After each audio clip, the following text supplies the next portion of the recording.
Are justice and mercy opposed to each other? What is the true purpose of justice?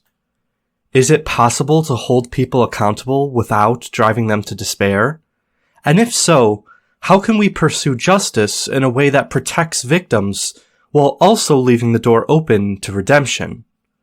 All of that and more in today's video.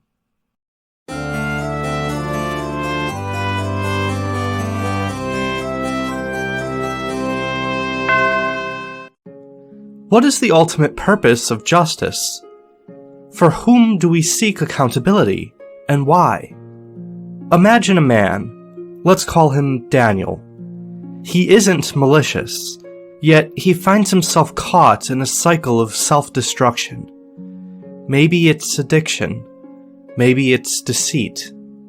Whatever his vice may be, his actions end up hurting others. He knows what he's doing is wrong. He despises himself for it. And yet, when the moment of choice comes, he stumbles. Again and again. Now imagine that you stand in judgment over him, with full authority to impose whatever you deem just to fix the situation. What would be just? Is it to punish him? To make him feel the weight of his actions? And deter him from future wrongdoing out of fear? Is it to put him into a rehabilitation program aimed at helping him regain control over himself? Is it offering restitution to the victims of his actions? Or is it to extend mercy, to absolve him and hope for the best, trusting in the goodness of his heart? Philosophers have long grappled with the apparent tension between justice and mercy. If justice is giving to each their due, then isn't mercy a lessening or elimination of punishment, a violation of justice? Don't we owe it to victims and society at large to ensure that wrongdoers are punished? At the same time, could there be moral, social, and psychological dangers to imposing retribution too rigidly? When justice becomes nothing more than an unwavering commitment to exact punishment, is there not a risk of dehumanizing the wrongdoer and stripping them of their intrinsic human dignity? How then might we reconcile this tension? Perhaps the answer lies not in merely delineating a balance between justice and mercy in abstract terms, but rather in understanding what will help people flourish holistically based upon an objective understanding of human nature. Why is wrongdoing so prevalent in the first place? According to Aristotle, humans are creatures of habit who must inculcate virtue gradually. Moral habits are not acquired instantaneously, but rather require slow cultivation through repeated thoughtful actions and decisions. While Aristotle is optimistic that reason and practical wisdom, Phronesis, can help men to cultivate virtue, humans are unfortunately just as prone to developing vicious habits that are contrary to human flourishing, habits that likewise take a prolonged period of time to amend. Someone who desires to be good, therefore, might still struggle with old habits despite their sincere intentions. How do vicious habits take root in the first place? According to the mental health website Very Well Mind, although maladaptive behaviors often harm the individuals who perform them in the long run, humans turn to them because they lack better coping mechanisms. People turn to what they know is bad because they feel trapped in their circumstances, unable to deal with their pain or frustration in any other way. Whether it's addiction, deceit, or anger, these behaviors are often attempts to self-medicate, to soothe suffering when one cannot find better ways to heal. This is not a conscious choice to do evil for its own sake, but rather a desperate grasp at relief in the face of despair. Worse still, the further someone falls into vice, the more inclined they may be to feel that they are incapable of rising above it. As the medieval philosopher Augustine observes, men do not seek to improve themselves when the possibility of redemption seems impossible to them. After all, why strive to change if there is no hope for a better outcome? With that in mind, Is there an approach to justice and mercy that takes into account human nature as it is in practice? While justice is most often defined as giving to each their due, another common definition, proposed by philosophers like Thomas Aquinas, is restitution and the restoration of order.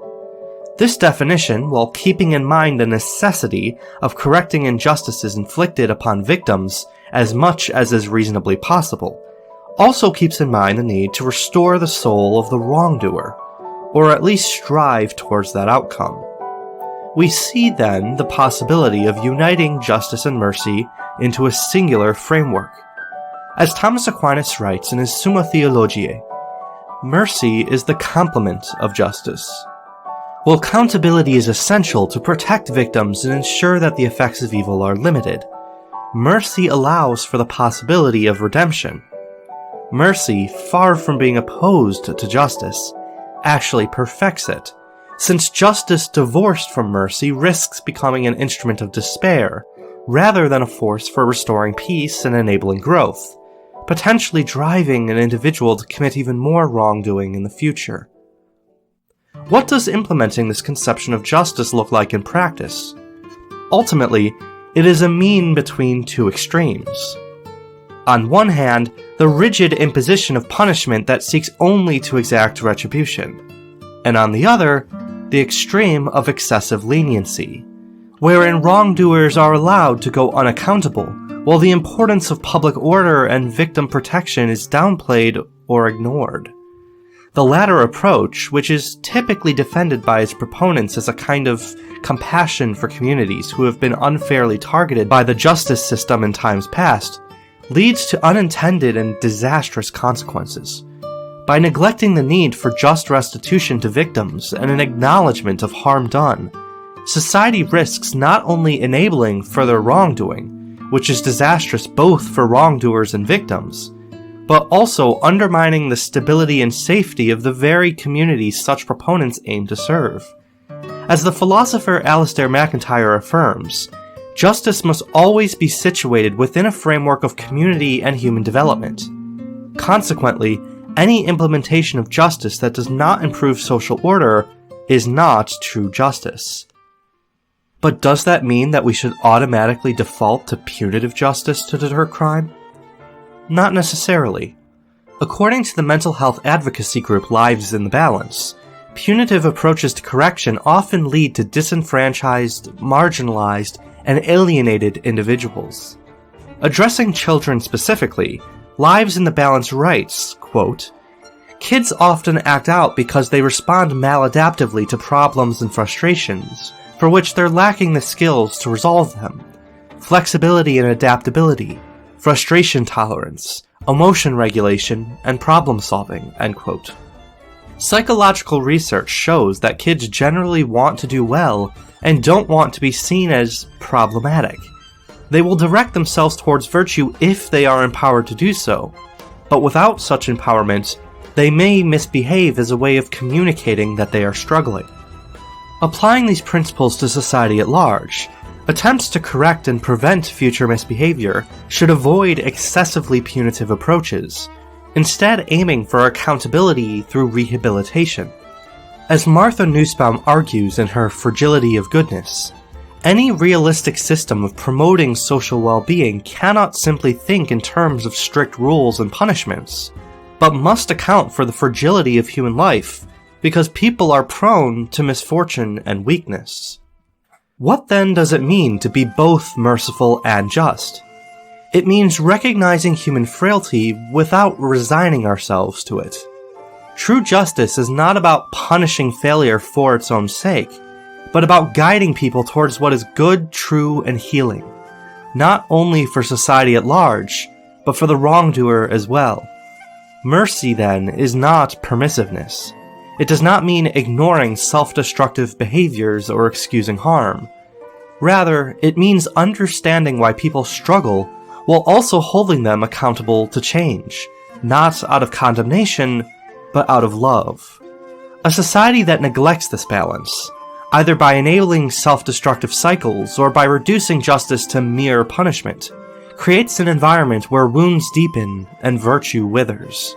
If we are to uphold both justice and mercy, we must affirm two fundamental truths. First, that every person has the capacity for goodness, and should be met with patience as they struggle toward it. Second, that love demands accountability, because healing and growth are only possible when we commit to change. To hold someone accountable in this way is not cruelty, it is compassion. And to seek justice in this way is not mere punitive retribution, it is restoration. We should not accept our failures as final. What matters most is that as many people as possible keep striving, keep growing, and keep walking the path toward virtue, both for themselves and the societies who benefit from their moral redemption. What do you think? Can mercy and justice be reconciled? I'd love to hear your thoughts in the comments below.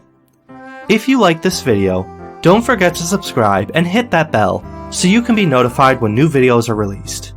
Also be sure to like this video so that YouTube recommends it to others. If you would like to support this channel for as little as $1 a month, you can also become a supporter on Patreon. Links in the description of this video. We are all works in progress, walking the road between who we are and who we are meant to become. While we may all face our own faults and failures, let us strive towards the good, not with despair over our imperfections, but with the conviction that every step towards virtue, no matter how small, is a step worth taking. Peace be with you. This has been The Philosopher.